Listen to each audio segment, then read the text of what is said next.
এখন মোটামুটি আমরা এখন শেষের দিকে এসেছি আর কি। এখন আরো কিছু কাজ হয়তো আছে, আমরা এটা আস্তে ধীরে করে তারপরে শেষ করি।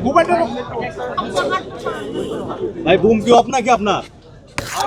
না, মোটামুটি আমরা একেবারে শেষ পর্যায়ে আসছি।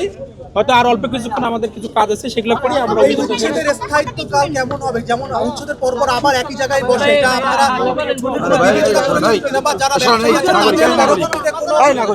ব্যবস্থা করে দেওয়া হবে কিনা? আসলে এগুলা যে প্রশ্ন আমরা আমাকে করতেছেন, আসলে আরো বড় বড় কর্তৃপক্ষ আছে, তারা অবশ্যই এগুলো চিন্তা ভাবনা করতেছে। আর যেটা করতেছে এটা একেবারে মিনিমাম, একেবারে মানে নতুন ভাই যেটা বললো যে আসলে স্থায়িত্ব কতদিন হবে? না, স্থায়িত্ব আমরা তো এটা কন্টিনিউ করতে আছি। আবার এক সপ্তাহ পর বা আবার কিছুদিন পরে আবার চলবে। দেখা যায় সাধারণত আপনাদের উচ্ছেদ কার্যক্রমের পরেই এর আবার হচ্ছে দেখা গেছে বিকেলে আবার এই জায়গায় বসবে। এগুলো অনেকেই বলে যে লোক দেখানো উচ্ছেদ কার্যক্রম আমার কাছে ওইরকম মনে হয় না। আপনারা দেখছেন যে আগের চেয়ে ভালো আছে, একেবারেই যে ইয়ে না, ওটা ওইভাবে বলা ঠিক না, আগের চেয়ে অনেক বেটার। আর আপনাদের এই অভিযান চলমান থাকবে পুরো ঢাকা দক্ষিণ সিটি সহ চলবে। রাইট। কতগুলো দোকান আজকে উচ্ছেদ?